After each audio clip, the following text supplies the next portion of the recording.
Президент Касым-Жомарт Токаев санариптештирүү жана АЭЛ өлкөнүн өнүгүүсүнүн негизги кыймылдаткычтары деп атады. Мамлекет башчысы Казакстан элинин кайрылуусунда мындай технологиялардын бардык жерде экономикада, социалдык чөйрөдө, мамлекеттик башкаруу системасында киргизүү зарылдыгын белгиледи. Бул айыл чарба же геологиялык чалгындоо тармактарын тездетүү гана эмес, чоң маалыматтарга жана так божомолдорго негизделген чечимдер кабыл алынуучу жаңы экосистеманы түзүү тууралуу да болуп жатат. Парламент депутаттарынын пикиринде мындай басым өлкөнүн технологиялык секирик жасоо боюнча стратегиялык багытын көрсөтүп турат.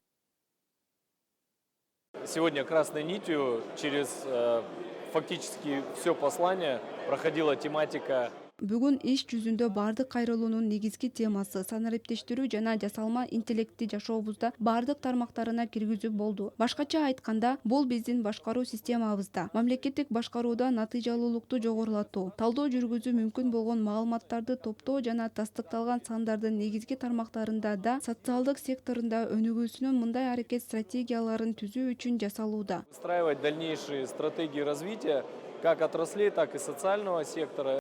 Президент өлкөнүн санариптик өнүгүүсүнү гана эмес, инвестиция тартууну да активдештирүүгө чакырды. Мамлекет башчысы бул үчүн системаны толугу менен жаңылоону тапшырып гана тим болбостон, инвестиция салуунун багыттарын жана көлөмүн да так аныктады.